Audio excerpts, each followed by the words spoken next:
Okay चलो, law of mass action ये class 11 का टॉपिक है, बस यहाँ पर हमको जरूरत है इसका क्योंकि ये रेट ऑफ रिएक्शन से रिलेटेड है। साइंटिस्ट का नाम दिया हुआ है, किसने दिया है? गुल्डबर्ग और निमागे ने मिलकर दिया था इसको 1864 में। ओके, ये लॉ क्या कहता है? जैसे कि कोई रिएक्शन ही है, ठीक है, इस रिएक्शन का रेट, इस रिएक्शन का रेट, ये लॉ कहता है कि इस रिएक्शन का जो रेट है, स्पीड है, वो रिएक्टेंट के कॉन्सेंट्रेशन पे डिपेंड करता है। बस यही बोलता है ये। इस रिएक्शन का रेट, कोई भी रिएक्शन है, उस रिएक्शन का रेट रिएक्शन के कॉन्सेंट्रेशन पे डिपेंड करता है, रिएक्टेंट के कॉन्सेंट्रेशन पे। अगर रिएक्टेंट का कॉन्सेंट्रेशन ज्यादा होगा तो बोल रहा है कि रेट ज्यादा होगा, रिएक्टेंट का कॉन्सेंट्रेशन कम होगा तो रेट कम होगा। मतलब ये कहने का मतलब है, ये इसका कहने का ये। अब इसको कैसे लिखा जाता है तो थोड़ा सा सब ध्यान दे दो इधर कि इस कोई भी रिएक्शन इस तरह लिखा हुआ है तो लॉ ऑफ मास एक्शन कहता है कि रिएक्शन खाली बैलेंस होना चाहिए। क्या होना चाहिए? संतुलित होनी चाहिए। जैसे एग्जांपल के तौर पर तुमको बताऊं, जैसे पानी है, हाइड्रोजन और ऑक्सीजन मिल करके वाटर बनता है कि नहीं बनता है? ये तो बचपन से ही रिएक्शन पढ़ते आए हो, बस बैलेंस कर लो। ये बैलेंस, इस वाले रिएक्शन में तुम लॉ ऑफ मास एक्शन को नहीं लगाओगे क्योंकि ये रिएक्शन बैलेंस नहीं है। देखो ना, इधर दो हाइड्रोजन आइटम, उधर दो हाइड्रोजन आइटम है, बट ऑक्सीजन इधर दो है, उधर एक ही है। तो बैलेंस करने के लिए क्या करोगे? दो से मल्टीप्लाई कर दो। क्या कर दो? तो 4 हाइड्रोजन 2 ऑक्सीजन, 4 हाइड्रोजन 2 ऑक्सीजन हो गया, तो ये बैलेंस हो गया। अब इसमें तुम क्या कर सकते हो? लॉ ऑफ मास एक्शन को लगा सकते हो। अब लॉ ऑफ मास एक्शन कहता है कि इस रिएक्शन की स्पीड रिएक्टेंट के कॉन्सेंट्रेशन पे डिपेंड करेगा। रिएक्टेंट का मात्रा ज्यादा लोगे, कंसेंट्रेशन ज्यादा लोगे तो स्पीड ज्यादा होगी, या कम लोगे तो स्पीड कम। जैसे मान लो स्टार्टिंग में मैंने इसके 100 मोल ले लिए, इसके 100 मोल ले लिए, ओके, और इसके 200 मोल ले लिए, इसके 200 मोल ले लिए, तो 200 मोल वाला में ज्यादा स्पीड होगा और 100 मोल वाला में कम स्पीड होगा। मैंने कहने का ये मतलब है। ओके, क्लियर हुआ? तो यही है लॉ ऑफ मास एक्शन। तो इसके अकॉर्डिंग क्या है, सुनो अच्छे से। Rate of reaction, rate of reaction is directly proportional to concentration of the reactant। बताओ, रिएक्टेंट ए है उसका कॉन्सेंट्रेशन, रिएक्टेंट बी है उसका कॉन्सेंट्रेशन, प्रोडक्ट से कोई मतलब नहीं है, लेकिन रिएक्टेंट का कॉन्सेंट्रेशन लोगे तो उसके ऊपर पावर जो चलाओगे, पावर, इसको बोलते हैं स्टोइकियोमेट्रिक कोएफिशिएंट। मैंने पहले डिस्कस किया था। ये जो पावर ए क्या है, ये जो गुना में लिखा रहता है उसको बोलते हैं स्टोइकियोमेट्रिक कोएफिशिएंट। क्या बोलते हैं उसको? स्टोइकियोमेट्रिक कोएफिशिएंट, ठीक है। कोएफिशिएंट खाली बोल दो, इतना लंबा नहीं बोलना है तो, ठीक है। तो एक को पावर में चढ़ाना पड़ेगा ऐसे, और इस बी को इसके पावर में चढ़ाना पड़ेगा। कहने का मतलब ये हुआ कि किसी भी रिएक्शन का रेट रिएक्टेंट के कॉन्सेंट्रेशन के डायरेक्टली प्रोपोर्शनल तो है ही, लेकिन उस कंसंट्रेशन में उसका पावर, उसका कोएफिशिएंट चढ़ेगा, उसका कोएफिशिएंट। यही कहलाता है law of mass action. Balance chemical equation कहते हैं। जैसे मैंने अभी तुमको बोला कि अभी रिएक्शन लिखा था मैंने, ये वाला लिखा था ना, तो 2s2 बन गया था। चलो बताओ, यहाँ पे कोएफिशिएंट कितना है? 2, यहाँ पे कितना है? 1। कोएफिशिएंट लेना है, इसको बोलते हैं स्टोइकियोमेट्रिक कोएफिशिएंट। ओके, 2, 1। अगर इसका रेट लिखना चाहते हो लॉ ऑफ मास एक्शन के अकॉर्डिंग, ठीक है, तो क्या होगा बताओ? हाइड्रोजन के कॉन्सेंट्रेशन, कोएफिशिएंट कितना है इसका? 2 पावर चढ़ा दो। इसका कोएफिशिएंट कितना है? 1 चढ़ा दो ऐसे। यही लॉ कहता है, ये लॉ कहता है लॉ ऑफ मास एक्शन कि अगर किसी रिएक्शन का रेट निकालना है तो उसके रिएक्शन में बैलेंस केमिकल इक्वेशन लिखो, और उसका रेट जो है वो उसके रिएक्टेंट के कॉन्सेंट्रेशन के डायरेक्टली प्रोपोर्शनल होगा, लेकिन जो रिएक्टेंट ले रहा हो उस रिएक्टेंट का कोएफिशिएंट उसके पावर में चढ़ा देना है, उसके पावर में चढ़ा देना है, रेज कर देना है। रेज मतलब चढ़ाना, ठीक है। अब यही है लॉ। अरे समझ में आया? समझ में आया? अब यहां से अगर तुम रेट लिखना चाहते हो तो आर, मैं रेट को आर लिख रहा हूं मैं, ठीक है गाइस। रेट को क्या लिख रहा हूं? रेट को क्या लिख रहा हूं? आर, ठीक है। रेट को मैंने आर लिख दिया। क्या लिख दिया बोलो? आर। ध्यान सुनना, जैसे प्रोपोर्शनलिटी साइन हटाओगे तो एक कांस्टेंट लगाओगे, इसको बोलते हैं रेट कांस्टेंट। क्या बोलते हैं इसको? Rate constant. ए का पावर ए, बी का पावर बी, ठीक है। समझ में आ गया? ए बी, ये हो गया। इसको बोलते हैं, के को क्या बोलते हैं? Rate constant. क्या क्या बताओ, क्या है? Rate constant. इसके बारे में बात हो गया आगे। सबसे खास बात क्या है, मेरी बात ध्यान सुना, इंटरेस्टिंग पॉइंट बताने वाला हूं। लॉ ऑफ मास एक्शन के अकॉर्डिंग किसी रिएक्शन का रेट रिएक्टेंट के कॉन्सेंट्रेशन के डायरेक्टली प्रोपोर्शनल होता है, और उसके ऊपर जो है उसका स्टोइकियोमेट्रिक कोएफिशिएंट चढ़ा देते हैं, लिखा भी हुआ है। The rate of chemical reaction is directly proportional to the product of the concentration। Product मतलब गुना, ये जितना भी कंसंट्रेशन उसको गुना में ले रहे हो, रिलेट हो ना। तो रिएक्टेंट दो है तो दो गुना होगा। तो देखो ना, ये ए का कंसंट्रेशन, ये बी का कंसंट्रेशन, दोनों को मल्टीप्लाई कर दिया, क्लियर हो गया। The product of concentration of the reacting species या सब्सटेंसेस, रिएक्टिंग स्पीसीज मतलब रिएक्टेंट, ओके, जो भी रिएक्शन कर रहा है, each raise to the power equal to its stoichiometric coefficient, मतलब जो भी है रिएक्शन का रेट जो है वो रिएक्टेंट के कॉन्सेंट्रेशन के प्रोडक्ट के डायरेक्टली प्रोपोर्शनल है, लेकिन जो भी रिएक्टेंट ले रहा हो उसका पावर चढ़ाना पड़ेगा, उसका स्टोइकोमेट्रिक कोएफिशिएंट लिखा हुआ है, raise to the power equal to the its stoichiometric coefficient in the balance chemical equation. Okay, ये है लॉ ऑफ मास एक्शन का स्टेटमेंट, कथन क्या कहता है, समझे। अब ये लॉ जो है, ये लॉ सबसे खास बात क्या है कि ये लॉ थ्योरेटिकल लॉ है। कौन लॉ है? माने अगर मैं तुमको एक क्वेश्चन दे दूं, सुनना अच्छा से इंपॉर्टेंट है, एक क्वेश्चन दे दूं, ओके, ऐसे करके देखना अच्छा से, 2AB आप प्रोडक्ट बना रहे हैं ऐसे करके, ठीक है गाइस, ऐसे ये प्रोडक्ट बना रहा है। अब मैं बोलूँ इसका रेट लिख के दिखाओ, क्या लिख के दिखाता हूँ? रेट। कहो सर रेट बहुत आसान है, के लिख देंगे, के रेट कांस्टेंट है, टेंशन मत लो। ए का कंसंट्रेशन है, उसका पावर कितना चला देंगे? 2, ये ना करेंगे। और बी का पावर 1, क्योंकि कोएफिशिएंट यहाँ पे एक दिखाया नहीं जाता है ना, और ये ना, समझ में आ रहा है मैं क्या बोल रहा हूँ। अब ये लॉ क्या कहता है, सुनो, ये लॉ तो ये नहीं कहता कि रिएक्टेंट ए है तो उसका पावर कोएफिशिएंट चढ़ा दो, बी है तो उसका पावर 1 चढ़ा दो, कोई दिक्कत। लेकिन मेरी बात ध्यान सुनो, इसका क्या मतलब है, रिएक्शन का स्पीड ए के कॉन्सेंट्रेशन पे डिपेंड कर रहा है, बी के कॉन्सेंट्रेशन पे डिपेंड कर रहा है। ये स्क्वायर का मतलब क्या हो जानते हो? स्क्वायर का मतलब हुआ कि अगर कंसंट्रेशन को डबल करोगे, कंसंट्रेशन को, ए के कंसंट्रेशन को डबल करोगे तो रिएक्शन का स्पीड जो है 4 गुना हो जाएगा, 2 का स्क्वायर, मतलब ये है मीनिंग, समझो मीनिंग। अगर ए के कंसंट्रेशन को ट्रिपल करोगे, ट्रिपल बढ़ा दोगे, तो रिएक्शन की स्पीड जो है वो 2 का पावर 3 8 गुना बढ़ जाएगा, समझे। यानी कि ए के हिसाब से स्क्वायर में बढ़ रहा है, इसलिए 2 पावर आया है, ठीक है। लेकिन बी के हिसाब से अगर तुम सोचोगे बी के हिसाब से, तो बी का पावर 1 है, यानी कि बी का कंसंट्रेशन डबल करोगे तो रेट डबल हो जाएगा, बी का कंसंट्रेशन ट्रिपल करोगे तो रेट ट्रिपल हो जाएगा, पावर 1 ही है इसलिए, लेकिन यहाँ पे स्क्वायर था, समझे। तो इसका मतलब कि रिएक्शन का जो स्पीड है वो ए के कंसंट्रेशन पे भी डिपेंड करेगा, बी के कंसंट्रेशन पे डिपेंड करेगा, दोनों गुना करोगे लेकिन पावर चाह दो उसका स्टोइकोमेट्रिक कोएफिशिएंट। लेकिन देखा गया, साइंटिस्ट ने ये पाया कि ये वाला जो रिजल्ट है, ये जो मैंने लिख दिया law of mass action, speed जो रिएक्शन का जो स्पीड है वो इस तरह जो लॉ ऑफ मास एक्शन से लिखा गया है, जो उसके कोएफिशिएंट को पावर चढ़ा दिया गया है, कोई जरूरी नहीं है कि ये पावर आए। एक्सपेरिमेंट से ये देखा गया, मान लो एक्सपेरिमेंट से ये देखा गया कि कुछ रिएक्शन के अंदर ये पावर चढ़ाने से रेट तो सही मिल रहा था, मेरे एक्सपेरिमेंट करके भी स्पीड निकलेगा ना। एक तो अभी तुम थ्योरी से निकाल रहे हो, फॉर्मूला से निकाल रहे हो, लॉ ऑफ मास एक्शन का फॉर्मूला क्या कहता है कि सीधे रेट निकालना था, ए का कंसंट्रेशन उसका पावर तुम स्टोइकोमेट्रिक चढ़ा दो, पावर कोएफिशिएंट को तुमने निकाल लिया इस तरह। अब फिर तुमने यही रिएक्शन को देखा एक्सपेरिमेंट से, किससे देखा? एक्सपेरिमेंट से तुमने जब देखा तो रेट देखा, तुमने रेट देखा, ध्यान सुनो मेरी बात समझा रहा हूं, ये साइंटिस्ट ने देखा ए का पावर 1 आया, अब बी का पावर 1 आया, माने ये देखा गया, माने इस लॉ से तुमने यहां पे ए का स्क्वायर लिखा, क्योंकि लॉ कहता है कि सीधे जो कोएफिशिएंट उसको पावर चढ़ाओ। लेकिन हमने इस रिएक्शन का हमने जब एक्सपेरिमेंट करके देखा तो ये पाया कि ए का कंसंट्रेशन को डबल किया तो रेट डबल हो गया, ए के कंसंट्रेशन को ट्रिपल किया तो रेट ट्रिपल हो गया, माने पावर 1 आया। कितना आया? तो ये आया एक्सपेरिमेंट से, कहां से आया?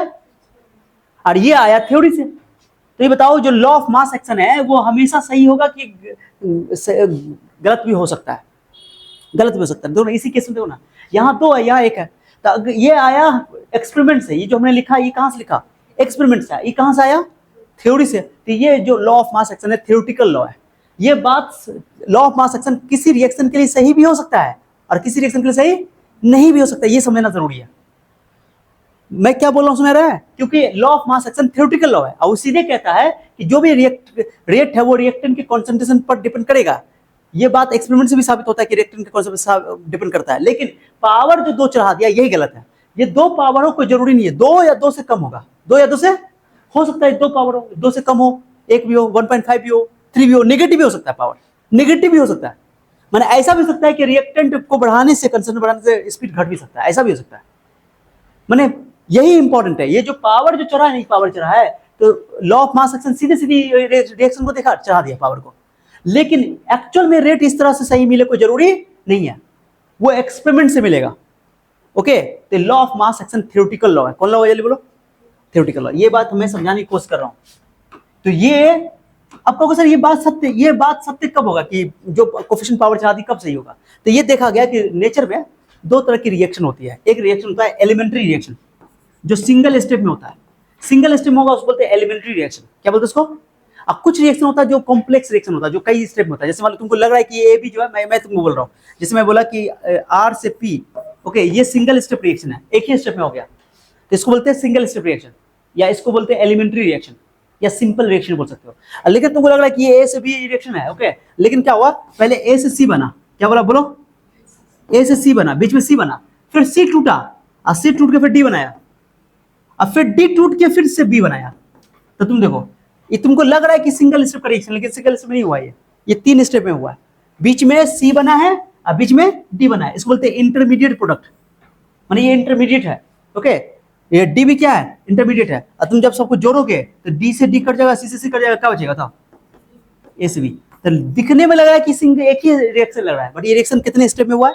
तीन स्टेप में। तो ये रिएक्शन जो सिंपल रिएक्शन को तुम देख रहे हो कि इससे लग रहा है सिंपल है, बट ये सिंपल है नहीं, बल्कि ये कॉम्प्लेक्स रिएक्शन है। तो इस केस में देखा गया, जब कॉम्प्लेक्स रिएक्शन हुआ तो उस केस में देखा गया कि law of mass action fail कर रहा था, रेट ऑफ रिएक्शन उससे सही सही मिल नहीं पा रहा था। लेकिन जो एलिमेंट्री रिएक्शन होता है, एलिमेंट्री रिएक्शन जो सिंगल स्टेप में होता है, ओके, वो रिएक्शन में ये लॉ ऑफ मास एक्शन लग रहा था। एक्सपेरिमेंट से भी डेटा वही आ रहा था और लॉ ऑफ मास एक्शन से भी डेटा वही आ रहा था। तो 100 बात की एक बात, जो लॉ ऑफ मास एक्शन एक थ्योरेटिकल लॉ है, ये कभी कभी सत्य हो भी सकता है और कभी कभी सत्य नहीं भी सकता है। सर कब सत्य होगा? जब सिंगल स्टेप वाला रिएक्शन होगा, एलिमेंट्री रिएक्शन होगा, तो उसमें तुम्हारा लॉ ऑफ मास एक्शन लग जाएगा, वो एक्सपेरिमेंट से उसका डेटा मैच कर जाएगा। लेकिन जैसे तुम्हारा कोई रिएक्शन कॉम्प्लेक्स रिएक्शन है, कौन रिएक्शन है? कॉम्प्लेक्स रिएक्शन उसको बोलते हैं जो एक से ज्यादा स्टेप में होता है। मल्टी स्टेप रिएक्शन को बोलते हैं कॉम्प्लेक्स रिएक्शन, माने जो एक से ज्यादा स्टेप में होता है उसको बोलते हैं। तो तुमको सर ये तो आप ए से बी खाली लिखे हैं, ये लिखा हुआ है ए से बी, लेकिन हुआ है कई सारे स्टेप में। लेकिन जब ए से बी बनता है तो उसके बीच में दो सब्सटेंस और बन जाता है, प्रोडक्ट और बन जाता है, जैसे सी बन गया, डी बन गया, लेकिन वो डी फिर वापस बी में टूट गया, तो बीच में बना फिर बीच में खर्च हो गया, ओके। तो दिखाई दे रहा है कि सिंगल है, लेकिन है ये कॉम्प्लेक्स। तो सर हमको कैसे पता चलेगा कौन कॉम्प्लेक्स है कौन से एलिमेंट्री है? तुमको क्वेश्चन में इंफॉर्मेशन दिया रहेगा, चिंता करने की जरूरत नहीं है, समझे? तो ये तो क्लियर हो गया कि sir law of mass action theoretical law है, और ये रेट लिखने के लिए, अगर रिएक्शन का रेट लिखना चाहते हो तो इस लॉ से तुम हमेशा सही सही रेट को नहीं लिख पाओगे, रिएक्शन के रेट को, ओके। वो एलिमेंट्री के लिए लिख पाओगे, बट बाकी तुम अगर दूसरे केस में कॉम्प्लेक्स रिएक्शन लिखना चाहते हो तो तुमको वो जो रेट लिखना है, स्पीड जो लिखना है, वो एक्सपेरिमेंटल वैल्यू से ही लिख पाओगे, अदरवाइज नहीं लिख पाओगे, समझे? तो ये समझाने की कोशिश कर रहा हूं। तो मैं अब बता रहा हूं तुमको एक खास बात, ओके, आ जाओ। तो मैंने तुमको एक बात बताया ना अभी, कि अगर मान लो मैंने एक क्वेश्चन तुमको बोला, यही बोला, अब मैंने तुमको बोला कि 2a + b एक रिएक्शन है। अब मैंने तुमको अभी कुछ जानकारी नहीं दिया है, मैंने बोला कि ये रिएक्शन जो है सब ये कॉम्प्लेक्स भी हो सकता है, एलिमेंट्री भी हो सकता है, ओके। जनरली जितने भी रिएक्शन होते हैं, most of the time reaction जो होता है वो कॉम्प्लेक्स होता है, ठीक है। तो कॉम्प्लेक्स में तुम डायरेक्टली पावर नहीं चला सकते, लेकिन मैं तुमको इन्फॉर्मेशन दे दूं कि ये रिएक्शन एलिमेंट्री है। क्या है बोलो? मैंने तुमको बोल दिया, ये कोई एग्जाम्पल दिया, अब मैंने बोला कि ये रिएक्शन क्या है? एलिमेंट्री है।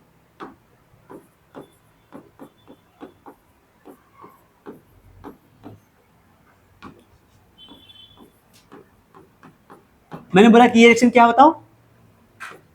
Is an elementary reaction. Elementary किसको बोलते हैं? सिंगल स्टेप में होने वाले रिएक्शन को क्या बोलते हैं? Elementary reaction. अगर मैंने तुमको बोल दिया एलिमेंट्री रिएक्शन है, तो इस केस में रेट लिखोगे, रेट रेट रेट रेट लिखो, रेट लिखो, रेट लिखो, क्या लिखोगे रेट बताओ? के ए का कंसंट्रेशन पावर कितना चाहोगे जल्दी बताओ? 2, अरे बोलो ना, और बी का पावर 1, बताओ ये सही होगा गलत होगा? सही होगा, क्योंकि एलिमेंट्री है। और एक्सपेरिमेंट से भी डेटा यही आएगा, एक्सपेरिमेंट से भी डेटा यही आएगा, और एलिमेंट्री है तो लॉ ऑफ मास एक्शन इस्तेमाल कर सकते हैं। 100 बात की एक बात कि एलिमेंट्री रिएक्शन के केस में लॉ ऑफ मास एक्शन से तुम रेट लिख सकते हो, सीधी सी बात है, ठीक है। बट कॉम्प्लेक्स रिएक्शन के केस में लॉ ऑफ मास एक्शन से तुम रेट नहीं लिख पाओगे, कि रेट डिपेंड करेगा रिएक्टेंट के कॉन्सेंट्रेशन पे, लेकिन कैसे करेगा पता नहीं है, पावर 1 है कि पावर 2 है कि पावर -1 है कि पावर -2 है, पता नहीं है, ओके।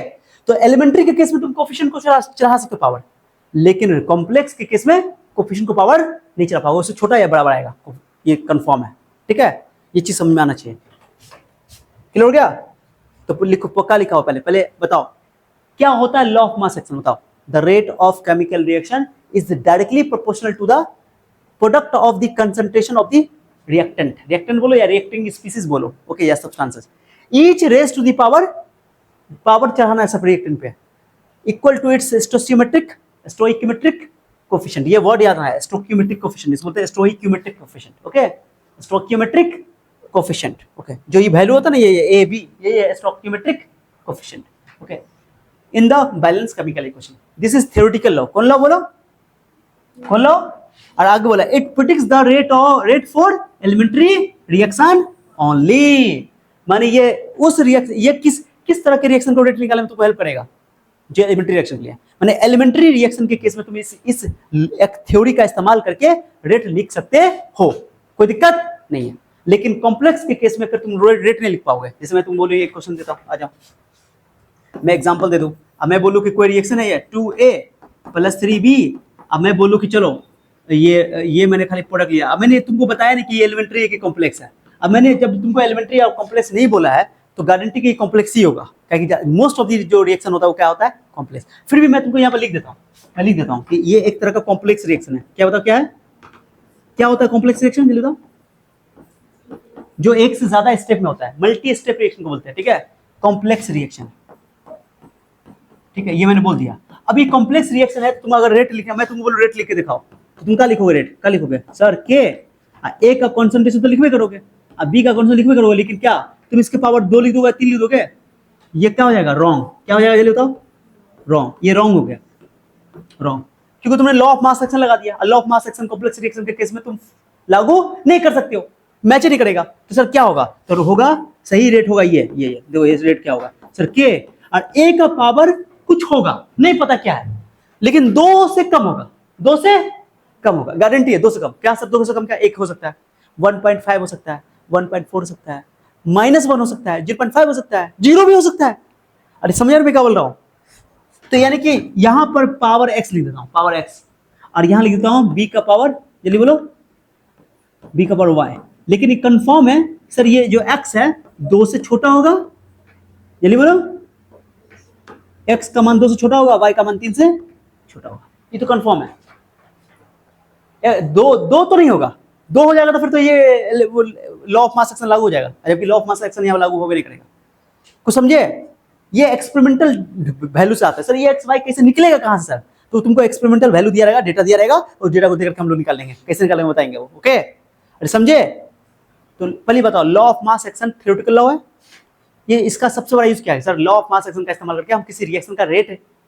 निकाल सकते हैं कि वो कंसंट्रेशन के साथ कैसे वेरी करता है बता सकते हैं, ओके, लेकिन आप उस किसी भी रिएक्शन का rate law of mass action का इस्तेमाल करके तभी निकाल पाओगे जब वो रिएक्शन बोलो एलिमेंट्री रिएक्शन हो, यानी कि कोफिशिएंट को सीधे पावर चढ़ा दोगे, जो भी स्टोइकियोमेट्रिक कोफिशिएंट है रिएक्शन का, बैलेंस केमिकल रिएक्शन का, उसको तुम पावर चढ़ा दोगे, लेकिन कब, जब एलिमेंट्री हो, लेकिन अगर एलिमेंट्री रिएक्शन नहीं है तो तुम पावर चढ़ा नहीं सकते हो, ओके, वो कॉम्प्लेक्स रिएक्शन के केस में ये लॉ फेल हो जाता है, ठीक है, ये समझना है, यानी कि तुम हर रिएक्शन का rate law of mass action का इस्तेमाल करके निकाल नहीं सकते, समझ में आ गया, क्या ये भेजा में गया ये बात, हाँ ये बात सही है, ये बात सही है, ये बात सही है, this is right, this is right, clear हो गया, राइट सही है लिखा हुआ,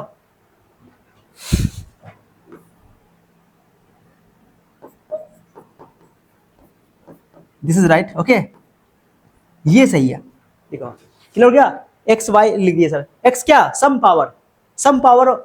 पावर, लेकिन वो 2 से छोटा होना चाहिए, 3 से छोटा, ओके, क्लियर हो गया, अरे क्लियर है, कंफर्म है, तो रिएक्शन कोई भी हो हमेशा याद रखना, जो पावर चढ़ेगा रेट निकालने के लिए, जो पावर चढ़ेगा वो पावर या तो स्टोइकियोमेट्रिक, चाहे एलिमेंट्री हो चाहे कॉम्प्लेक्स हो, कोई भी रिएक्शन हो, तो या तो पावर वो कोफिशिएंट ही चढ़ जाएगा, या तो कोफिशिएंट से कम चढ़ेगा, उससे ज्यादा, हाँ एलिमेंट्री है तो बराबर पक्का पक्की बराबर चढ़ जाएगा, लॉ ऑफ मास एक्शन लागू हो जाएगा, और कॉम्प्लेक्स है तो उसमें छोटा ही चढ़ेगा, लेकिन कभी बड़ा नहीं होगा, यानी कि इसमें law of mass action fulfil नहीं होगा। सर एक्स का वैल्यू वाई का वैल्यू कैसे निकालेंगे उसकी बात करते हैं, डोंट वरी, तो ये थ्योरी समझ में आ गया, law of mass action clear, हाँ क्या कहता है law of mass action, sir किसी रिएक्शन का रेट रिएक्टेंट के कॉन्सेंट्रेशन के प्रोडक्ट के डायरेक्टली प्रोपोर्शनल है, लेकिन हर रिएक्टेंट के ऊपर उसका स्टोइकियोमेट्रिक कोफिशिएंट का पावर चढ़ाना पड़ेगा, ओके, क्लियर हो गया, ये लॉ ऑफ मास एक्शन, ये थ्योरेटिकल लॉ है, कौन लॉ है, ये हमेशा ट्रू नहीं होता है, ये केवल और केवल एलिमेंट्री रिएक्शन के केस में तुम इस थ्योरी की हेल्प से तुम ये रेट लिख सकते हो, रेट निकाल सकते हो। ओके, समझे बात को? चलिए, हो गया। अब सर, तो कोई ना कोई फिक्स रूल होगा, तो फिक्स रूल के दो आ जाओ, थ्योरी देखो, यहाँ से स्टार्ट करते हैं। रेट लॉ, ये है हमारा काम का चीज, ये है लॉ, रेट लॉ। ये रेट लॉ भी वैसे ही लिखेंगे, एकदम सेम लिखेंगे। देखो कैसे लिखेंगे, चलो बताओ, रिएक्शन बताओ क्या लिखोगे, रिएक्शन बताओ क्या लिखोगे। ए बोलो, ए बी बोलो, अरे बोलो ना बी। क्या बनेगा बोलो, प्रोडक्ट। कोई दिक्कत? हाँ, और रेट लिखना चाहते हो, लिखो रेट। ये भी भाई कहता है, sir rate is directly proportional to concentration of A, okay, और कंसंट्रेशन ऑफ बी। लेकिन ए के पावर में ए नहीं चढ़ाएंगे, गलती हो जाएगा। क्या चढ़ाएंगे? एक्स। यहां चढ़ाएंगे वाई। और ये एक्स हमको नहीं पता कि रिएक्शन क्या है। ये एलिमेंट्री रिएक्शन भी हो सकता है, ये कॉम्प्लेक्स रिएक्शन भी हो सकता है, वी डोंट नो। ओके, तो एक्स वाई माने अदर पावर, सेम थ्योरी है कि rate of the reaction is directly proportional to the product of the concentration of the reactant is raised to the power stoichiometric coefficient, no, is raised to the power some power, माने कुछ ना कुछ power होगा, लेकिन वो जो power होगा वो हमेशा stoichiometric coefficient से या तो बराबर होगा या छोटा होगा। बराबर एलिमेंट्री के केस में और छोटा कॉम्प्लेक्स केस में। समझे बात को? ये कहानी है। यानी कि जो x जो y जो तुम लिए हो, ये जो x है ये y है, ये x y या तो a से, x का वैल्यू a से छोटा होगा या बराबर होगा, y का वैल्यू b से छोटा होगा या बराबर होगा। लेकिन ये कोफिशिएंट को पावर में चढ़ाना हमेशा नहीं है। लॉ ऑफ मास एक्शन क्या कहता था कि रिएक्शन देखो, लॉ ऑफ मास एक्शन सीधे कहता है कि सर कोई रिएक्शन है, कोई रिएक्शन लिखा हो, चलो कोई रिएक्शन लिखा हो, जैसे मान 5A 3B आई प्रोडक्ट है। लॉ ऑफ मास एक्शन कहता है कि रिएक्शन लिख दिया, और लॉ ऑफ मास एक्शन कहता है तुमको कुछ मत देखो, सीधे क्या करो, रेट लिखना है तो रेट लिखो, के लगाओ, ए के ऊपर में पावर क्या चढ़ाओ, जल्दी बोलो, ए के ऊपर पावर 5 चढ़ाओ, बी के ऊपर में, बस हो गया। माने तुमको देखना है रिएक्शन को घूर करके तुम लिख दो रेट, ओके। एक्सपेरिमेंटल डेटा से मैच करो तो मिलवे नहीं करेगा, तो गलत हो गया सर। इसलिए बोले कि लॉ ऑफ मास एक्शन तुमको धोखा है। क्या है? एक धोखा है, क्योंकि ये वाला थ्योरी हमेशा सत्य नहीं होता है। हाँ, एलिमेंट्री रिएक्शन अगर होगा ये, तो फिर ये सीधे इसको देखो, इसको पावर बना दो। लेकिन एक्चुअल में जो रिएक्शन होती है वो तुमको ये पता है कि पावर 5 से छोटा हो सकता है, अगर कॉम्प्लेक्स है तो 5 से छोटा है, ये भी 3 से छोटा हो जाएगा, तो उस केस में तो मामला गड़बड़ जाएगा। अरे समझ रहे हो ना, ये कहानी है। तो लॉ ऑफ मास एक्शन का सीधे रिएक्शन देखो, पावर चढ़ा दो। एक्चुअल में वो मैच नहीं करता एक्सपेरिमेंटल डेटा से, तो क्या करते कि सर रिएक्शन लिख करके उसके ऊपर पावर कुछ अलग चढ़ाओ, वो पावर की वैल्यू डेटा एक्सपेरिमेंटल डेटा से निकलेगा, अपने मन से नहीं निकलेगा। लेकिन वो है कि वो वैल्यू जो कोफिशिएंट है उस कोफिशिएंट से या तो छोटा होगा या बराबर होगा, ओके, उससे बड़ा नहीं हो सकता है, इतना तो तय है, ठीक है। भेजा में भेजा कि नहीं भेजा? तो ये जो मैं बता रहा हूं आपको रेट लॉ, क्या पढ़ा रहा हूं बताओ, ये जो रेट लॉ पढ़ा रहा हूं, ये रेट लॉ क्या है? एक्सपेरिमेंटल लॉ है। कौन लॉ है?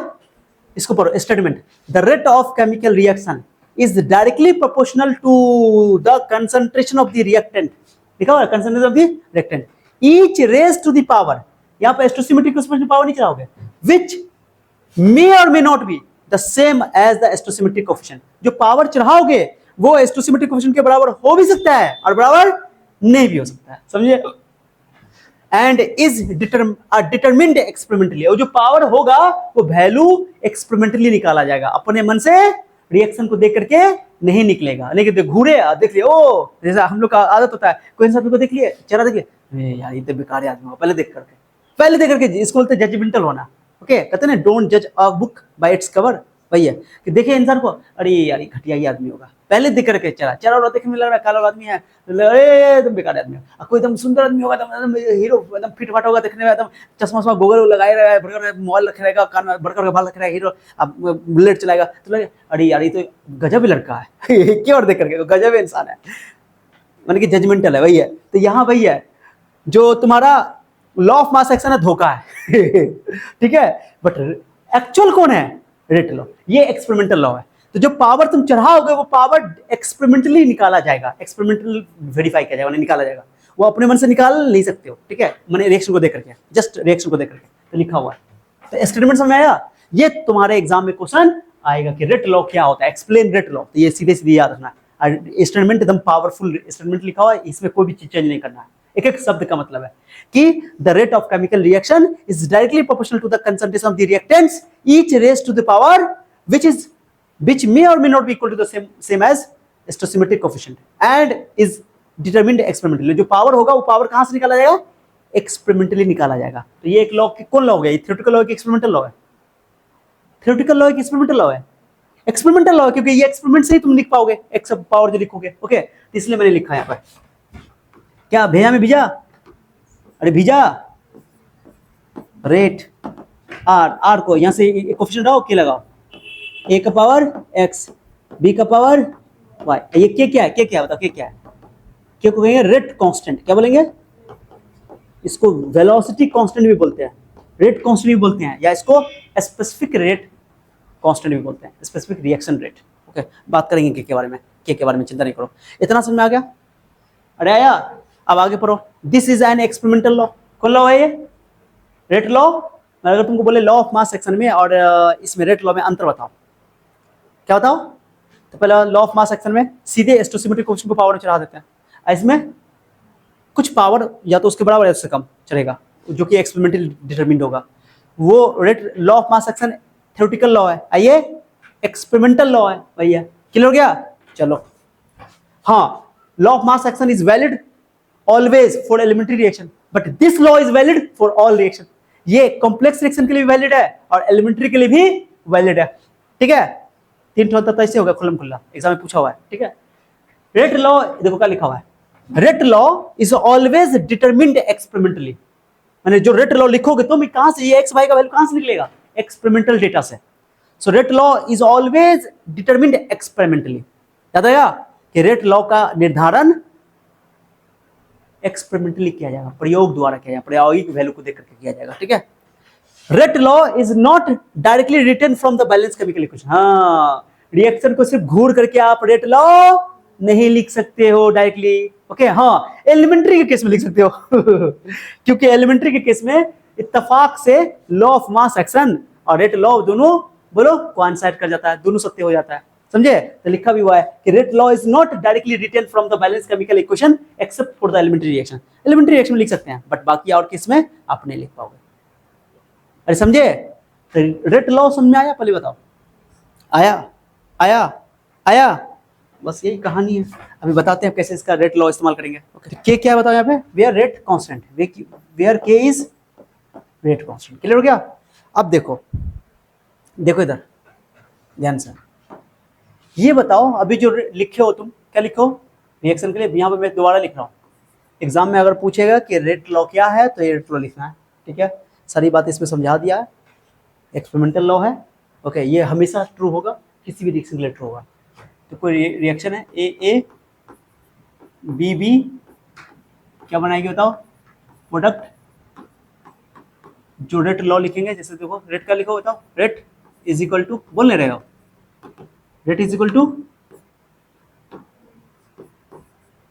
आर, मान लेता हूं रेट को क्या लिखेंगे? के, ए का पावर क्या लिखोगे ये बताओ? X, other powers other than A, या तो ए के बराबर या इससे छोटा, बी का पावर वाई। ओके, कंफर्म है कि एक्स का वैल्यू या तो ए से बराबर होगा या ए के से छोटा होगा। ओके, एलिमेंट्री के लिए बराबर हो जाता है, एक खास बात है। इसको बोलते हैं रेट लॉ एक्सप्रेशन। पर यहाँ लिख दो, ये जो लिखा हुआ है क्या है ये बताओ? इसको बोलते हैं rate law expression.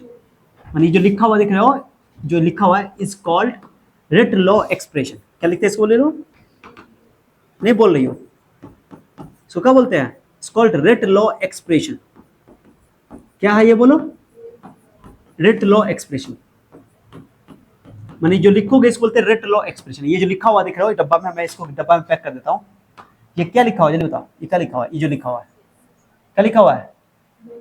Rate law expression. नहीं बोल पा रही हो? क्या है ये बोलो? Rate law expression. ठीक है, समझ आ गया? तो इसको बोलते हैं रेट लॉ एक्सप्रेशन डब्बा में।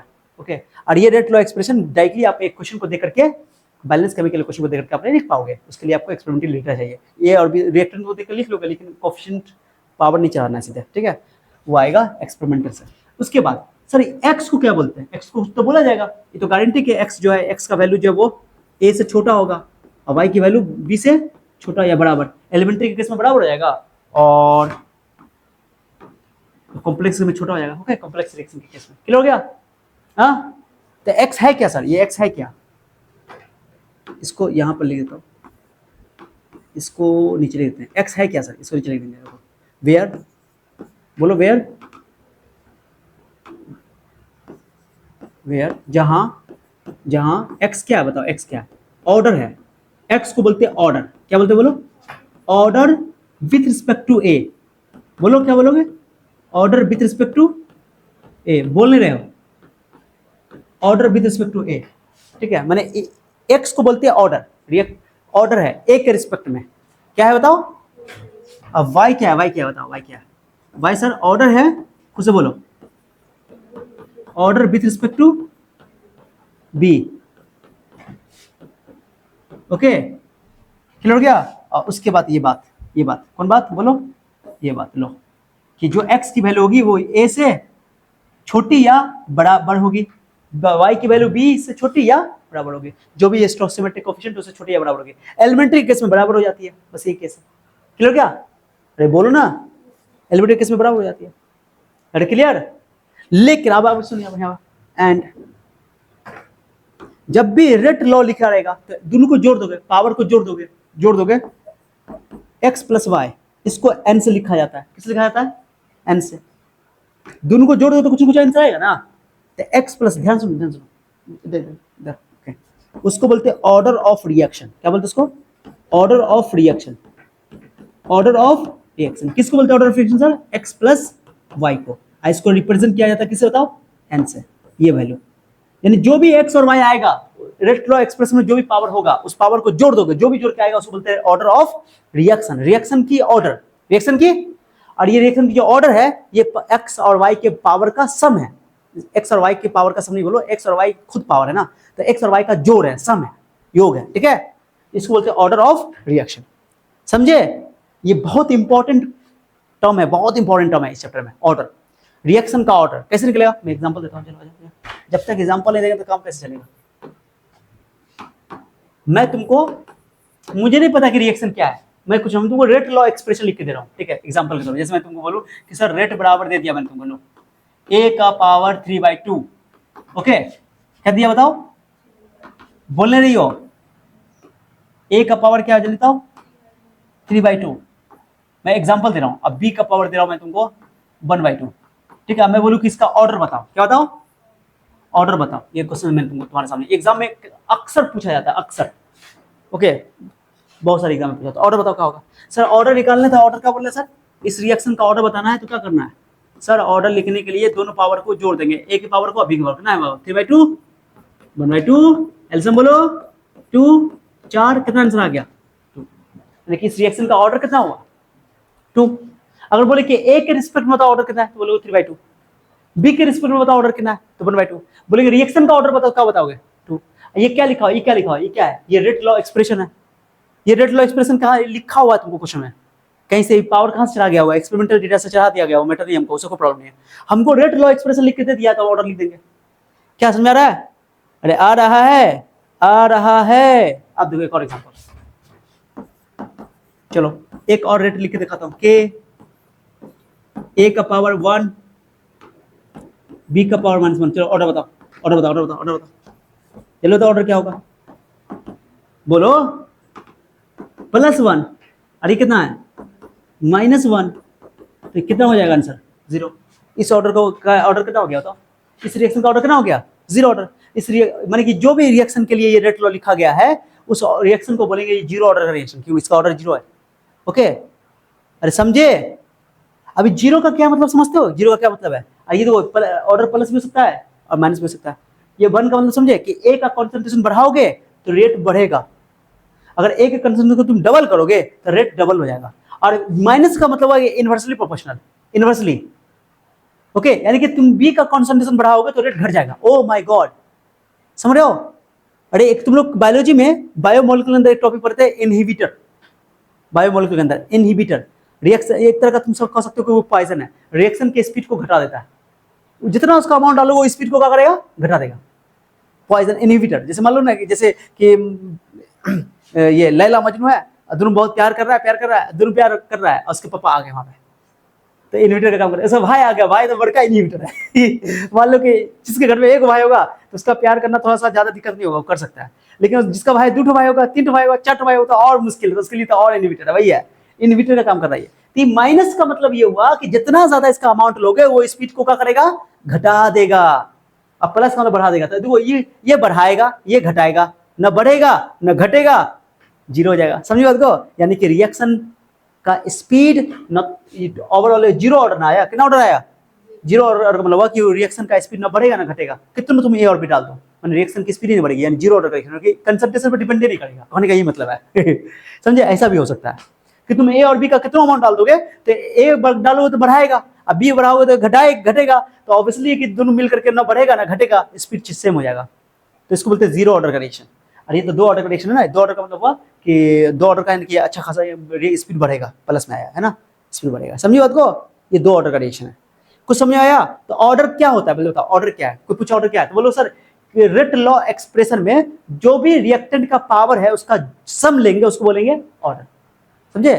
अरे लेकिन कंडीशन है कि रेट लॉ एक्सप्रेशन लिखना चाहिए। रेट लॉ एक्सप्रेशन कहां से आएगा, एक्सपेरिमेंट से आएगा, अपने मन से नहीं आएगा, तो तुमको दिया रहेगा, अभी दिया हो, मैंने दिया हुआ है ना, मैंने रिएक्शन नहीं लिखा, मैंने क्या किया तुमको, रेट लॉ एक्सप्रेशन लिख के दिया तुमको, तब बोला ऑर्डर बताओ। अरे ऑर्डर समझ में आया, अरे ऑर्डर समझ में आया, ये इंपॉर्टेंट है। तो यहां पर जो मैंने तुमको बताया है कि x प्लस वाई को क्या बोलते हैं, ऑर्डर, और उसको मैंने n बोल दिया। तो रेट लॉ एक्सप्रेशन में रिएक्टेंट के कॉन्सेंट्रेशन का पावर जो भी है उसका सम ले लोगे तो उसको बोलोगे ऑर्डर ऑफ द रिएक्शन। और ये ऑर्डर ऑफ द रिएक्शन जो है ये पॉजिटिव भी हो सकता है, नेगेटिव भी हो सकता है, जीरो भी हो सकता है, बट्टा में भी हो सकता है, खट्टा में भी हो सकता है, सॉरी बट्टा में बने के फ्रैक्शन में, ठीक है वही बोलना था मुझे। जैसे एग्जांपल देता हूं तो समझ में आ जाए। लो, आजा रे मीत आजा, दिल के प्यास बुझा जा, आजा आजा आजा। रेट इज इक्वल टू ए का पावर 3/2 है, सुन रहे हो, 3/2 है। अब बी का कॉन्सेंट्रेशन दिया हुआ है वैसे, चलो मैं बोलूँ इस रिएक्शन क्या लिखा हुआ, क्या लिखा मैंने, रेट लॉ एक्सप्रेशन क्या लिखा है। अब मैं बोलूँ इसका ऑर्डर बताओ, सर कुछ नहीं, बच्चा की तरफ जोड़ दो ना, 3/2 प्लस 1 ना, 1 है ना, यहाँ जोड़ो 3 2 5, 5/2 हो गया, ये ऑर्डर हो गया। लो सर ऑर्डर प्लस में आ गया सर, हाँ मैंने बट्टा में आ गया बट्टा में है ना। तो ऑर्डर फ्रैक्शन में भी हो सकता है, यानी 5/2 यानी अढ़ाई हुआ, कितना हुआ, अढ़ाई पावर हुआ, अरे समझे, अढ़ाई पावर हुआ, क्लियर। तो रेट लॉ एक्सप्रेशन तो मैंने क्या बोला, ऑर्डर 1 2, मैंने प्लस में भी आ सकता है, माइनस में तुम्हारा एग्जांपल दे दिए, और जीरो हो ही गया ऑर्डर जोड़ करके, और ये बट्टा में भी आ गया, बट्टा में भी दिया, बट्टा में आ गया, कोई दिक्कत नहीं, समझ आया। तो ऑर्डर में भी पॉजिटिव, नेगेटिव, जीरो, फ्रैक्शन, माने कि बट्टा में भी आ सकता है, माने फ्रैक्शन में, भिन्न में, और पक्का पक्की नंबर, होल नंबर भी हो सकता है, 1 2 3 4 5 6 कुछ भी, ओके, और नेगेटिव भी हो सकता है, चलेगा, ओके समझ बात को। अरे समझे, ये कहानी है जो हमें बताने है। पहले बताओ समझ में आया कि नहीं आया। अब मेरी बात को थोड़ा सा तवज्जो दो, तवज्जो दो। चलो, अगर n की वैल्यू 0 है, n की वैल्यू 0 है, यानी कि दोनों को जोड़ के पावर को, रिएक्टेंट के कंसंट्रेशन पावर जोड़ के अगर 0 आ गया तो उसको बोलते हैं जीरो ऑर्डर का रिएक्शन है। वो क्या बोलोगे, जीरो ऑर्डर का रिएक्शन है, क्या बोलोगे सर, मैंने जिस रिएक्शन के लिए रेट लॉ एक्सप्रेशन लिखने पर उनके रिएक्टेंट के पावर का सम 0 आ जाए तो उसको बोलते हैं जीरो ऑर्डर का रिएक्शन है। कौन ऑर्डर का रिएक्शन है, हाँ तो इसको बोलोगे जीरो ऑर्डर का रिएक्शन है। जीरो बोलने रही हो, zero order reaction, okay clear हो गया, क्या बोलोगे, हाँ zero order reaction, zero order reaction, बहुत डिटेल से हम लोग पढ़ना आ गया। जीरो का ये मतलब हुआ सर कि जो रिएक्शन का रेट है वो कंसंट्रेशन पर डिपेंड नहीं करेगा, कितना डाल दो निर्भर करेगा, समझे, एक बढ़ाने वाला एक घटाने वाला, ठीक है, ये कहानी है। चलो n की वैल्यू 1 आ गई, दोनों को जोड़ के 1 आ गया, दोनों को जोड़ के कितना आ गया 1, ओके, तो इसको बोलोगे फर्स्ट ऑर्डर रिएक्शन, क्या बोलोगे, बोलो फर्स्ट ऑर्डर रिएक्शन। ये भी हम लोग को डिटेल से पढ़ना है, इस चैप्टर में डिटेल से पढ़ेंगे फर्स्ट ऑर्डर रिएक्शन को, ये दोनों को तो बहुत डिटेल से पढ़ेंगे, दोनों को बहुत डिटेल से पढ़ेंगे। फर्स्ट ऑर्डर रिएक्शन समझे कि किसी भी रिएक्शन का रेट यानी कि स्पीड कंसंट्रेशन के एक पावर के डायरेक्टली प्रोपोर्शनल, एक पावर के, मतलब एक पावर लो कि अगर तुमने कंसंट्रेशन को डबल किया तो रेट डबल हो जाएगा, कंसंट्रेशन को ट्रिपल किया तो रेट ट्रिपल हो जाएगा, कंसंट्रेशन को तुम चरपुल किया तो रेट चरपुल हो जाएगा, चरपुल मतलब 4 टाइम्स, चरगुना। ठीक है, चलो n की वैल्यू 2, n की वैल्यू 2, क्या बोलोगे इसको? सेकंड ऑर्डर रिएक्शन, समझे? फिर 3 हो जाएगा तो थर्ड ऑर्डर रिएक्शन, 4 हो जाएगा फोर्थ ऑर्डर रिएक्शन, बोलते रहो। ओके, जनरली हम लोग को ये दो ऑर्डर पढ़ना है, 0 ऑर्डर फर्स्ट ऑर्डर, लेकिन 2 ऑर्डर का भी बता दिया। ठीक है, 3 ऑर्डर भी निकाल सकते हो, कोई दिक्कत नहीं है। इस तरह करते करते करते मान लो मैं बोल दूं कि n की वैल्यू n है, n की वैल्यू, तो बोलोगे nth ऑर्डर, क्या बोलोगे इसको? बोलो nth ऑर्डर, क्या बोलोगे? जल्दी बोलो, nth ऑर्डर। अरे समझे, बोल नहीं रही हो। अब यहाँ पे एक बात बता रहा हूँ, यहाँ पे लिख रहा हूँ मैं कि जो पहले बताओ ऑर्डर जो है, ऑर्डर क्या है? रेट लॉ एक्सप्रेशन में रिएक्टेंट के कॉन्सेंट्रेशन का पावर है। ओके, और वो जो ऑर्डर पावर जो है, पावर कहाँ से आएगा? Experimental determinant. तो ये ऑर्डर अपने मन से, ऑर्डर जो निकलेगा कहाँ से निकलेगा? एक्सपेरिमेंटल वैल्यू से निकलेगा। तो ऑर्डर जो है वो एक्सपेरिमेंटली डिटरमिन्ड वैल्यू है। क्या बोलोगे? Order is experimentally determined value. Okay, experimentally determined value, किसी रिएक्शन के लिए ऑर्डर जो है एक्सपेरिमेंटली डिटरमिन्ड वैल्यू है, समझिए? माने कि वो प्रयोग द्वारा निर्धारित एक मान है, प्रयोग द्वारा, प्रायोगिक निर्धारित मान, प्रयोग द्वारा। ठीक है, तो ऑर्डर पहले बोलोगे, क्या बोलोगे? जल्दी बोलोगे, क्या बोलोगे पॉइंट ऑर्डर के बारे में? वैसे ऑर्डर के बारे में आगे लिखने वाले हैं, आगे पढ़ेंगे, टॉपिक डेफिनेशन लिखेंगे ना, डेफिनेशन लिखा हुआ अभी, आगे पढ़ेंगे। अच्छा, तो order is, order of a reaction, बोलो ऑर्डर ऑफ ए रिएक्शन, बोल रही हो, रिएक्शन इज एन एक्सपेरिमेंटली, क्या लिखने वाले? बोलो एक्सपेरिमेंटली, बोलने रही हो, एक्सपेरिमेंटली डिटरमिन्ड वैल्यू। डिटरमिन मतलब डिटरमाइन निकालना, वैल्यू निकालना, निर्धारित करना, निकालना को बोलते हैं डिटरमिन्ड वैल्यू, समझिए? तो ऑर्डर क्या है? किसी रिएक्शन का ऑर्डर जो है वो एक्सपेरिमेंटली डिटरमिन्ड वैल्यू है, रेट लॉ एक्सप्रेशन से ही निकलेगा। ठीक है, चलो दूसरा पॉइंट, जो ऑर्डर है, बोलो ऑर्डर, बोलो बोलो बोलो बोलो बोलो, ऑर्डर ऑफ ए रिएक्शन, नहीं बोल रही हो, order of A reaction may be, बोलो पॉजिटिव, नेगेटिव और पॉजिटिव भी हो सकता है, तो भूलिए क्या, पॉजिटिव, नेगेटिव, जीरो और फ्रैक्शन। बट्टा में भी, बोलो बट्टा में भी हो सकता है। मैं भी इसके बाद फ्रैक्शन, यहाँ गलत जगह, इतना जगह की कमी नहीं है ना, वो तो जगह लो। ठीक है, जिट्टू का एन छुटका हो गया बेचारा। ठीक है, अरे क्लियर है? तो ऑर्डर में भी पॉजिटिव, नेगेटिव, जीरो और फ्रैक्शन, क्लियर हो गया? अरे समझे? ये डेटा दिया हुआ, लो डेटा को देख के तुमको बताना है। चलो आ जाओ, इस डेटा को देखकर तुम बताना है कि इसका रिएक्शन, ये क्वेश्चन का हिस्सा हो गया। किसका हिस्सा हो गया बोलो? अब आंसर यहाँ से, सॉल्यूशन, आंसर यहाँ से, इसका ऑर्डर बताना है। क्या बताना है? अब बताओ, इसको देख के, मैंने बोला ना कि एक्सपेरिमेंटल डेटा है, तो हमें एक्सपेरिमेंटल डेटा प्रोवाइड कर दिया गया। ये एक्सपेरिमेंटल डेटा है कि जब ए का 12 कंसंट्रेशन था, बी का कंसंट्रेशन 6 था, तो स्पीड जो था रिएक्शन का वो 10 था रेट। और जब ए को डबल किया गया, ए को डबल किया गया, ओके, नहीं बोल रही हो?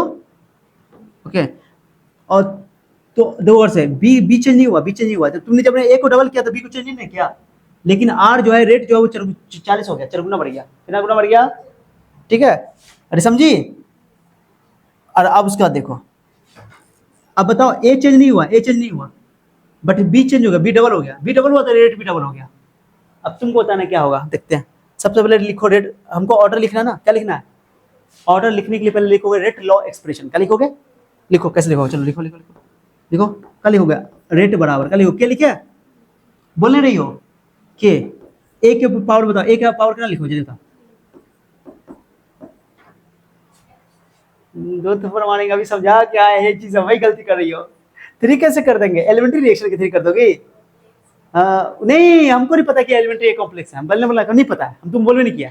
एलिमेंट्री भी हो सकता है, कॉम्प्लेक्स भी हो सकता है, बट हमको क्या करना है कि हमको रेट लॉ लिखना है, तो हमेशा ये x जो है वो 3 के बराबर या बराबर छोटा होगा। तो हमको नहीं पता कि क्या है, तो हम x लेके चलेंगे, अब x का वैल्यू निकालेंगे इस डेटा से। कैसे निकालते वही तो बता रहे हैं। अब b का पावर होगा, b का पावर y लिखेंगे, इन्हीं की 2 लिख देंगे, अनर्थ हो जाएगा। इसलिए तो पूरा पढ़ा के आए इतना देर से कहीं बकबक कर रहे हैं। हो गया? अब सुनो अच्छा से, रेट कंसंट्रेशन पर डिपेंड कर रहा है। अब इस डेटा को देखो, डेटा को देखो, डेटा को देखो, अरे डेटा को देखो ना, एक्स का वैल्यू कैसे निकलेगा, एक्स का वैल्यू कैसे निकलेगा, इसको देख के पता चलेगा, इसको देख करके देखो, तुम देखो पहले ए में क्या वैल्यू कितना था स्टार्टिंग में 12, बी का वैल्यू कितना था, आर का वैल्यू कितना है, अब बताओ ए को डबल कर दिया तो ए डबल हुआ, 12 दूना 24 डबल हुआ, तो बी तो चेंज नहीं किया, बी चेंज नहीं किया, ए को चेंज किया तो बी चेंज नहीं हुआ, बी चेंज नहीं किया, जब ए को चेंज किया जाएगा तो बी को चेंज नहीं किया जाएगा, जब बी को चेंज किया जाएगा तो ए को चेंज नहीं किया जाएगा, समझे। तो ए को चेंज किया, रेट हो गया 40, रेट का हो गया, ए डबल हुआ तो रेट हो गया 4 गुना, डबल होने से 4 गुना हो गया, क्या हुआ होगा, क्या रहा होगा, पावर, पावर 1 रहा होगा, पावर 2 रहा होगा, अरे ए डबल हुआ तो बी तुम्हारा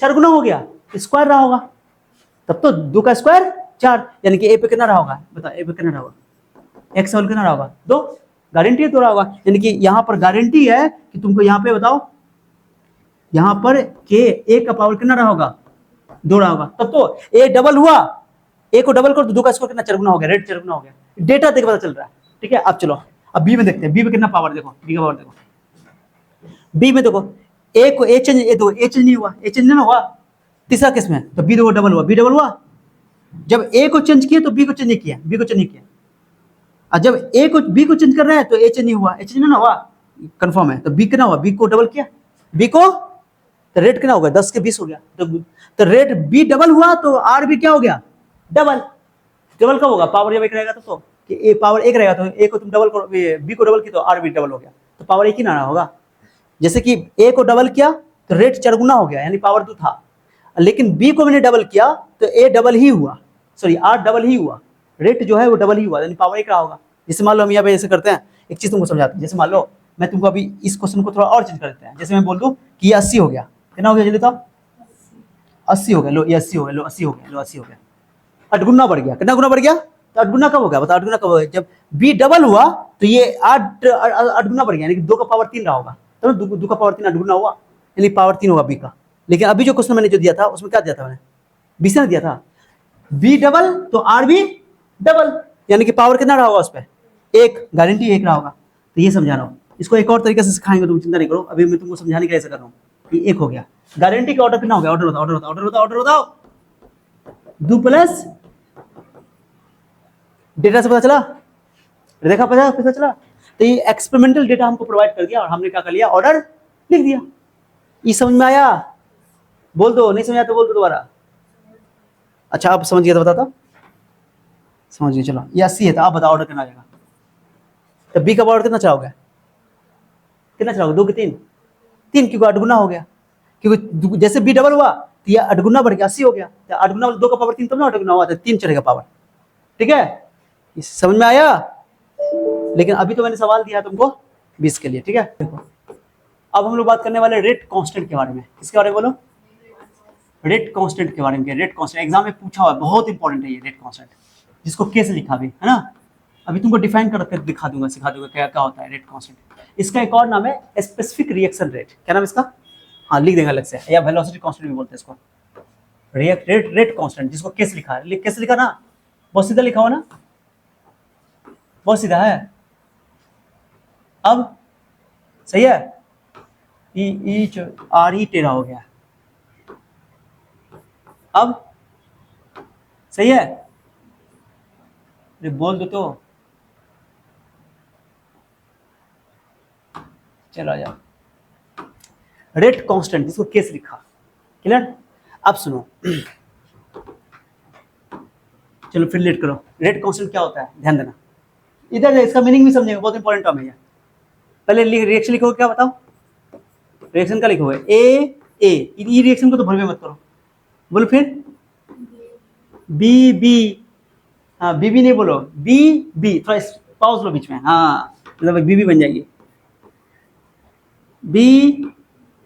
बी हाँ अब हुआ पाउस, बीच में पाउस, उधर क्या लिखोगे प्रोडक्ट, चाहो तो कुछ लिख सकते हो, सीसी भी लिख सकते हो, डी भी लिख सकते हो, खाली प्रोडक्ट लिख देता कोई दिक्कत नहीं, ठीक है। चलो अब क्या करते हैं कि हम लोग लिखते हैं रेट लॉ एक्सप्रेशन, क्या लिखते हैं रेट लॉ, चलो रेट लॉ लिखो सर, रेट लॉ क्या कहता है सर, रेट लॉ कहता है sir, rate is equal to, बोलो जल्दी बोलो ना, rate is equal to okay rate directly proportional to, नहीं बोल रही हो? नहीं बोलोगे तो हमको क्या दिक्कत है, तुम लोगों ने घटा जाएगा। बोलोगे तो नींद नहीं आएगा, नींद नहीं आएगा तो पढ़ाई अच्छा होगा।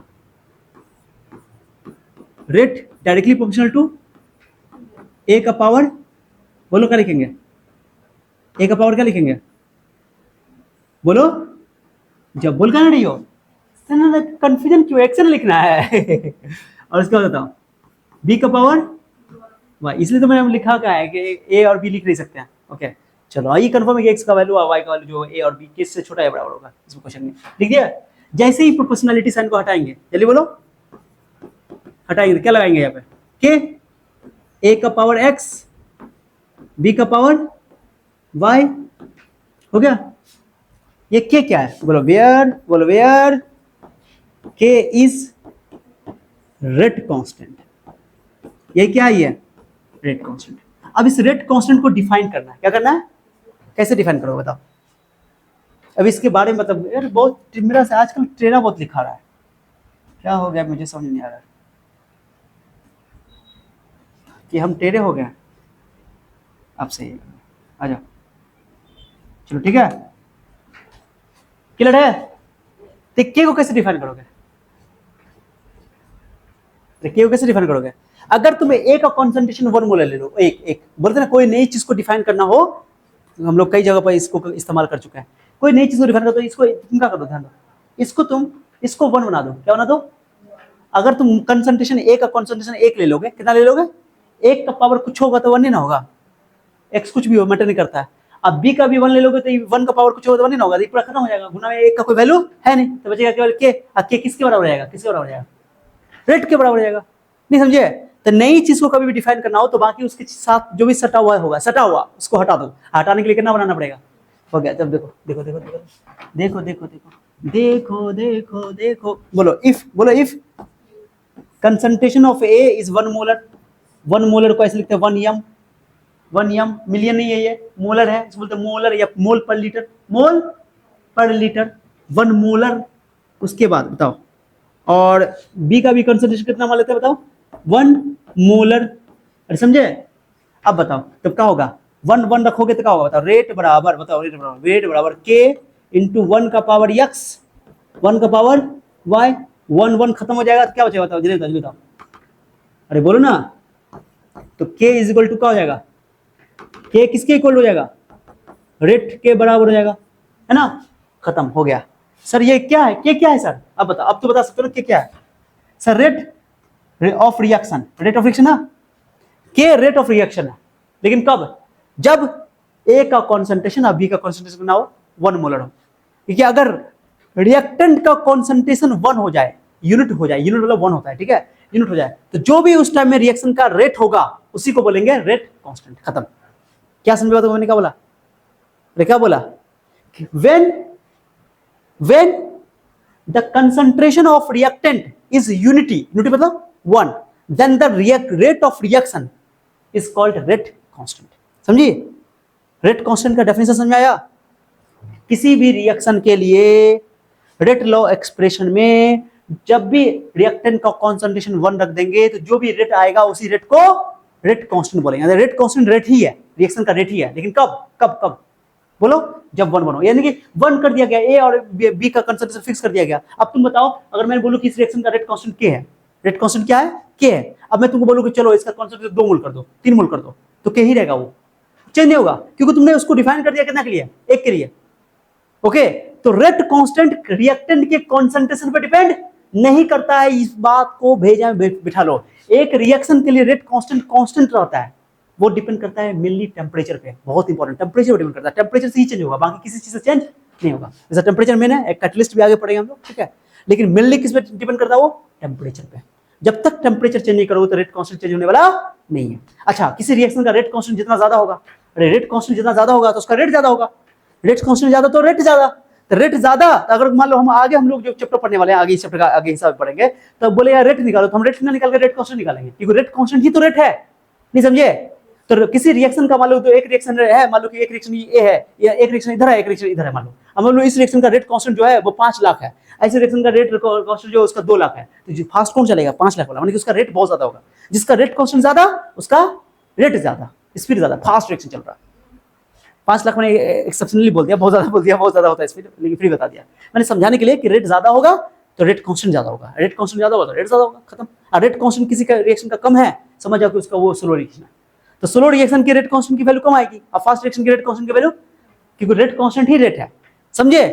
रेट कांस्टेंट जो के है वो कंसंट दो रेट, रिएक्शन का रेट कंसंट्रेशन पे डिपेंड करता है, लेकिन रेट कांस्टेंट कंसंट्रेशन पे डिपेंड नहीं करता है, क्योंकि वो डिफाइन कर दिया गया। अब भेजा में गया बहुत एफर्ट जाता है, बहुत एफर्ट जाता है, लेकिन समझ समझ के ऊपर होता है। बोलो चलो कल डेफिनेशन करो, अब आप डेफिनेशन बनाएंगे, बोलो बोलो बोलो बोलो ना, अरे बोलो ना।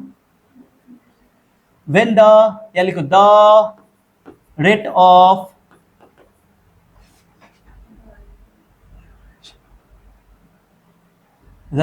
Reaction, the rate of reaction, okay, of unit concentration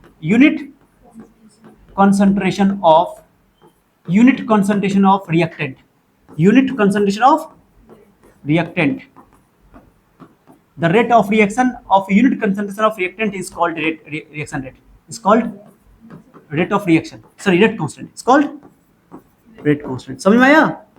तो एग्जाम में अगर डेफिनेशन तुमको पूछेगा कि रेट कांस्टेंट क्या था, तुम पूरा ऐसे पूरा उतार के यहाँ तक लिख सकते हो, कोई दिक्कत नहीं, ऐसे भी लिख सकते हो, ना तो तुम्हारा मन करे पहले डेफिनेशन लिख दो, पहले क्या लिख दो, पहले तुम डेफिनेशन लिख दो, ये डेफिनेशन लिख दो, डेफिनिशन, दिस इज परिभाषा, okay, it is defined as, okay, परिभाषा, उसका ये लिखने के बाद ये उतार दो, है ना, तुमको जैसे पसंद है। क्लियर हो गया?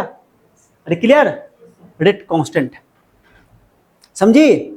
हाँ, अभी बात याद ना कि रेट कांस्टेंट जो है, अगर हाई वैल्यू ऑफ के होगा, के की वैल्यू हाई होगी, के की वैल्यू ज्यादा होगी तो रिएक्शन फास्टर होगा, faster the reaction, faster the मैंने रिएक्शन बहुत फास्ट होगा।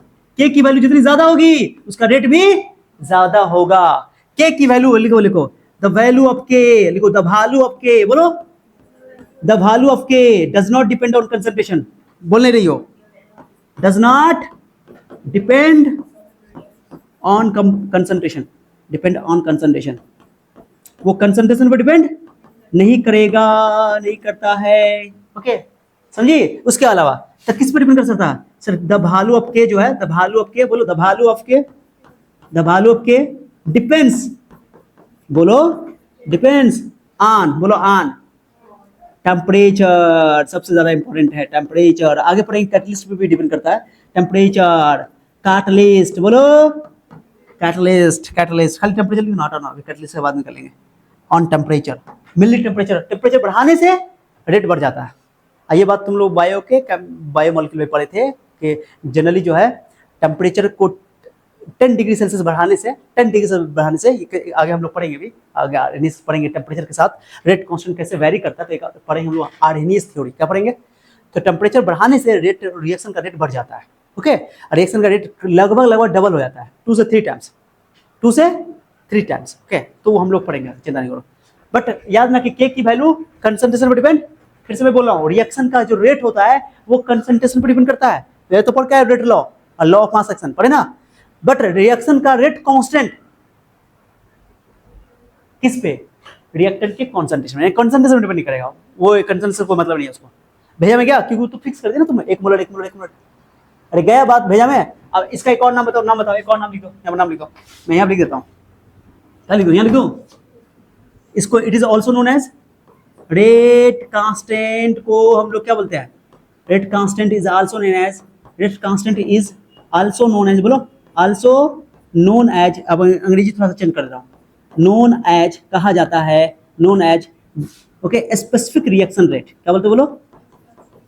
Specific reaction rate, rate reaction बोलो, स्पेसिफिक रिएक्शन रेट, अरे समझे क्यों बोलते हैं रिएक्शन? कितना गंदा राइटिंग लिख रहा है, छी, रिएक्शन रेट क्यों बोलते हैं स्पेसिफिक, जल्दी बताओ, स्पेसिफिक क्यों बोला गया?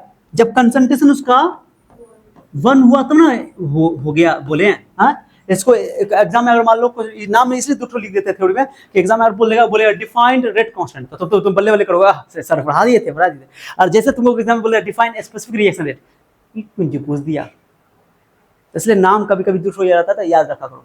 और कभी कभी रिएक्शन रेट को तुम रेट कांस्टेंट है ना, इसको कभी कभी वेलोसिटी कांस्टेंट भी बोल देते हैं। ओके, तो याद में स्पेसिफिक रिएक्शन। अभी अभी कहाँ से लिख रही हो? अभी अभी और बात बचा हुआ है, अभी कहाँ से अभी तो स्टार्ट है वो कहानी चिंता क्या कर रही है? अभी कहानी स्टार्ट हुआ है, अभी तुम सांस नहीं ले सकती हो। सॉरी, सांस कैसे चलो कोई बात नहीं है, चलो ठीक है। अब चलते हैं, बात करते हैं हम लोग नए कहानी की। अब रिएक्शन रेट की के के बारे में बात करेंगे, उसका यूनिट निकालेंगे। यूनिट ऑफ के, यूनिट ऑफ, इतना ज्यादा इंपॉर्टेंट है ये, हर बार एमसीक्यू में रहता है इसका। ये जो टॉपिक बता रहा हूँ, यूनिट ऑफ के मतलब रेट कांस्टेंट, याद होना चाहिए, रेट कांस्टेंट या वेलोसिटी कांस्टेंट, ठीक है, या स्पेसिफिक रेट कांस्टेंट, ठीक है। अरे जी भेम गया, जाने वाली बातें नहीं थी कुछ, अभी बताया भी नहीं कि कहां से चला गया। अब सुनो अच्छा से, पहले देखो ना चलो बताओ रेट कैसे लिखो, ये लेता रेट लॉ, रेट लॉ बोलो जल्दी, टाइम नहीं लगाओ, डायरेक्टली मैं रेट लॉ लिख देता हूँ। पहले रिएक्शन तो लिखो, पहले रिएक्शन को लिखेगा। मेरा टेढ़ा क्यों होता है ये हमको समझ में नहीं आ रहा है। लेट रिएक्शन बोलो, क्या लिखोगे? ए बोलो जल्दी बोलो, बी पाउज लेकर गया, प्रोडक्ट हो गया। चलो रेट लॉ का लिखो, रेट लॉ सर, रेट बराबर के और ए का पावर एक्स, बी का पावर वाई, कोई दिक्कत? अब सब इसमें बताओ किस किस का तुम यूनिट जानते हो, किसको जानते हो? सर आर का जानते ही यूनिट, स्पीड का जानते हैं, मोल पर लीटर पर सेकंड, मोल पर लीटर। ओके, आर कैसे निकलता है? आर कैसे निकलता है सर? आर निकलता है भाई D A by D T, by D T, ऐसे ना बोले ना, बोलते हैं कंसंट्रेशन को टाइम से भाग करना पड़ता है, भूल गए? कंसंट्रेशन को टाइम से भाग करना पड़ता है, तो मोल इसका कंसंट्रेशन तो होता है मोल पर लीटर, इस पर सेकंड से भाग किया नहीं बोलते हैं। तो मैं एक और तरीका तुमको बताता हूँ, सुनो तरीका मैं बताता हूँ, सुनो मैं ना इसको कंसंट्रेशन बट्टा टाइम लिख दूंगा। ओके, तो यूनिट कैसे लिख दूंगा? इसको लिखूंगा कंसंट्रेशन बट्टा टाइम, माने आर का कंसंट्रेशन बट्टा टाइम। कंसंट्रेशन क्या है? मोलर, भाई मोल पर लीटर, मोल पर लीटर, उसको बाद में लिख देंगे, सी की जगह बाद में लिख देंगे।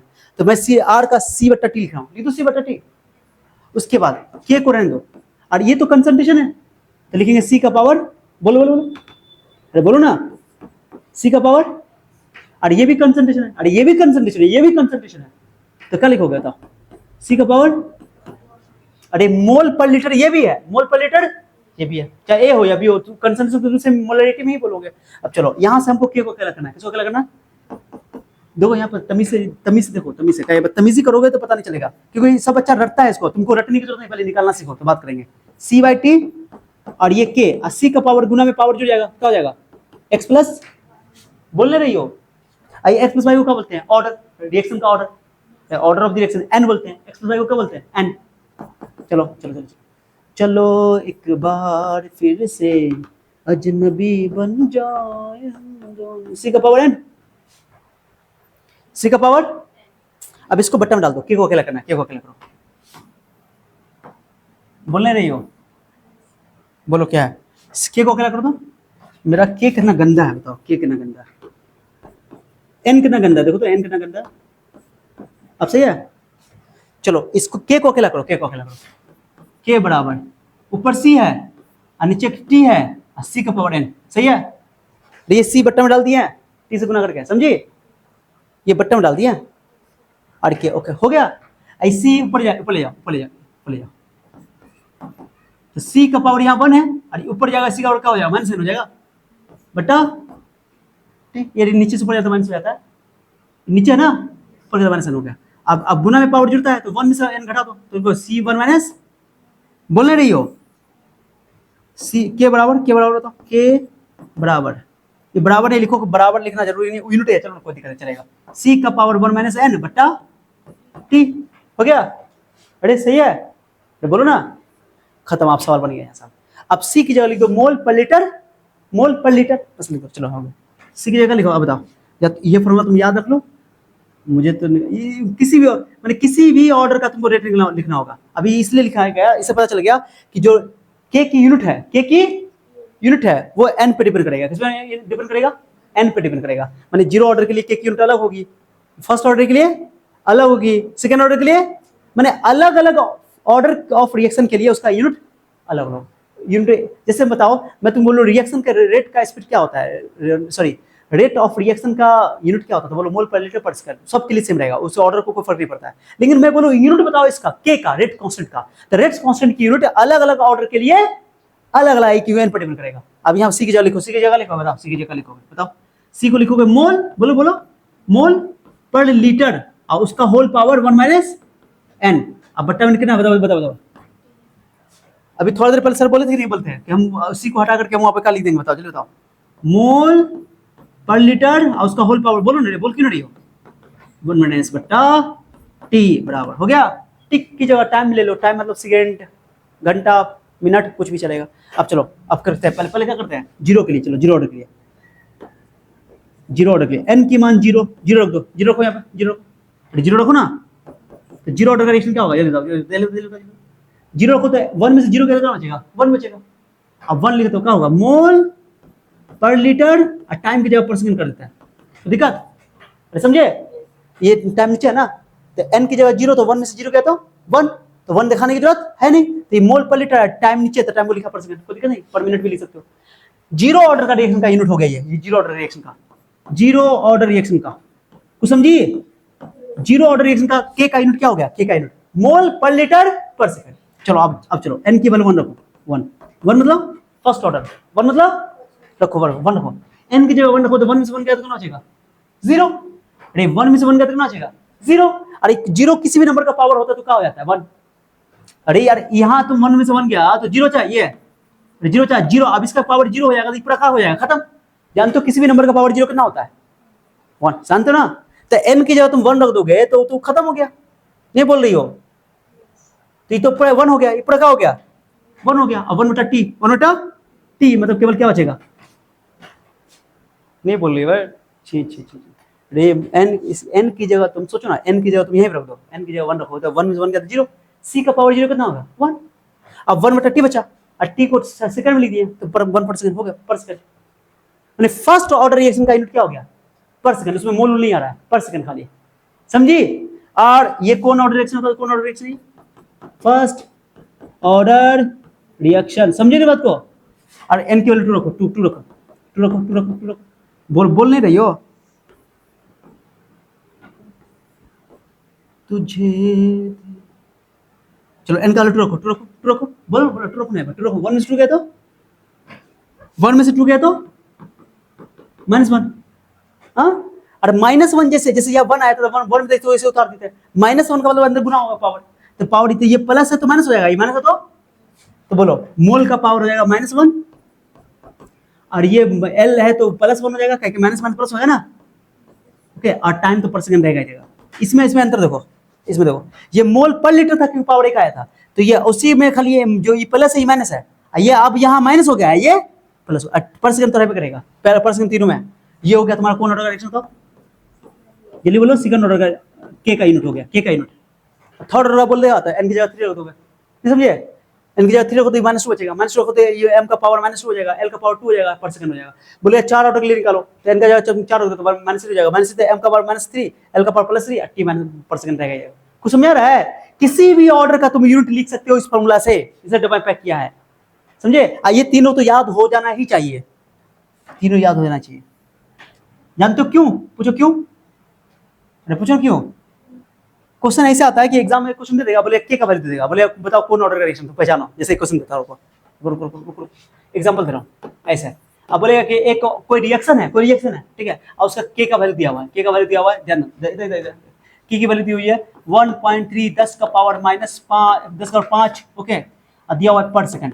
अब इसे खाली के का वैल्यू दे दिया, अब बोले बताओ ये कौन ऑर्डर रिएक्शन है, फर्स्ट ऑर्डर है कि सेकंड ऑर्डर है, जीरो ऑर्डर है, जल्दी बताओ कौन ऑर्डर का रिएक्शन है ये,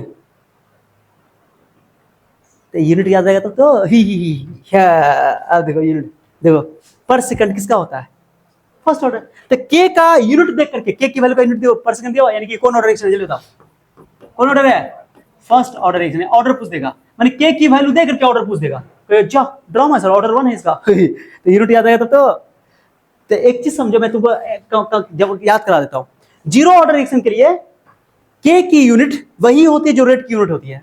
रिएक्शन के रेट का यूनिट जानते हो, मोल पर लीटर पर सेकंड, बोलो ना, मोल पर लीटर पर सेकंड।